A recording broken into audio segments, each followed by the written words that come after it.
Chef Dwayne LaPuma's entire kitchen staff just quit. He's looking at reservations for 40 people for lunch, then another 140 for a banquet tomorrow. To make all those meals, LaPuma's bosses have provided him with 19 recruits, some of whom have never cooked in a fine dining restaurant. Aside from LaPuma's assistant and a pastry chef, not one of the staff has ever seen the menu, much less prepared the items on it, all gourmet dishes with elaborate presentations. But by the end of the day, the diners will leave satisfied. In fact, the customers, some of whom have waited months for a reservation at LaPuma's restaurant, American Bounty, will scarcely notice that their entire meal was made by neophyte cooks. A miracle, perhaps? Nope. It's a regular day for Chef LaPuma. In 3 weeks, when LaPuma has his crew trained and confident, they will leave, and a new group of inexperienced cooks will replace them. He will repeat this process every 3 weeks, thus providing the penultimate course for students who will soon graduate from the Culinary Institute of America. What makes this impossible rhythm possible is not a miracle. It is a system called Mise-En-Place. Learning to cook, learning to work. The Culinary Institute of America, called the CIA without irony by people who think more about the Epicurean than they do espionage, sits like a citadel on the banks of the Hudson River almost 100 miles north of New York City.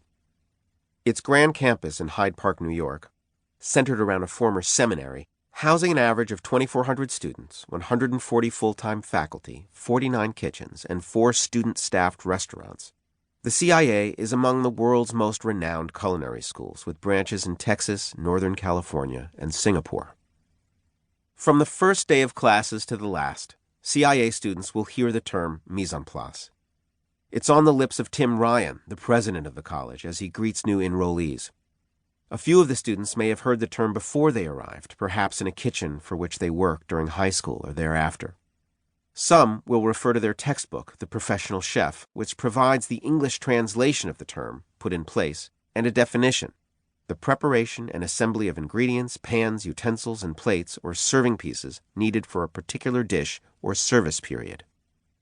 At first, mise-en-place blends into the dozens of French words and phrases they must remember as they make their way through their introductory class, Culinary Fundamentals. Terms like mirepoix, brunoise, tourné, arrosé, fond de veau, roux, consommé. But as students learn the basic techniques they'll need to succeed in all the courses that follow, knife cuts, making stock, making sauce, cooking vegetables and meat, they learn that mise-en-place encompasses an entirely different set of vital skills, and that putting their ingredients and tools in place is just the first level of a deceptively simple concept that keeps unfolding. Instructors invoke mise-en-place when they tell students to keep their cutting boards and workstations clean, and when they tell them to arrange their tools in a certain order and return them to that order after they use them. When they move too slow, and also when they move too fast. When they move too much, and when they move too little. When they start tasks too early, and when they finish them too late. When they talk too much, and when they don't say enough. When they don't use their 5 senses, taste, touch, smell, sight, sound.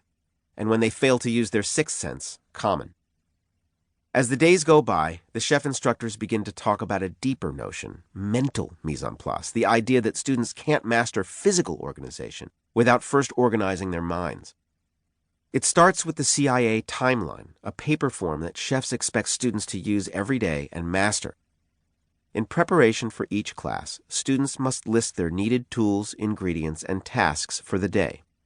They must arrange those tasks in time, plotting precisely when each thing is supposed to happen. When students find themselves running behind in class or skipping steps, the chefs refer to the student's timeline. Usually, the chefs can point to the error in thinking that resulted in the error in behavior. Students commit these timelines to memory.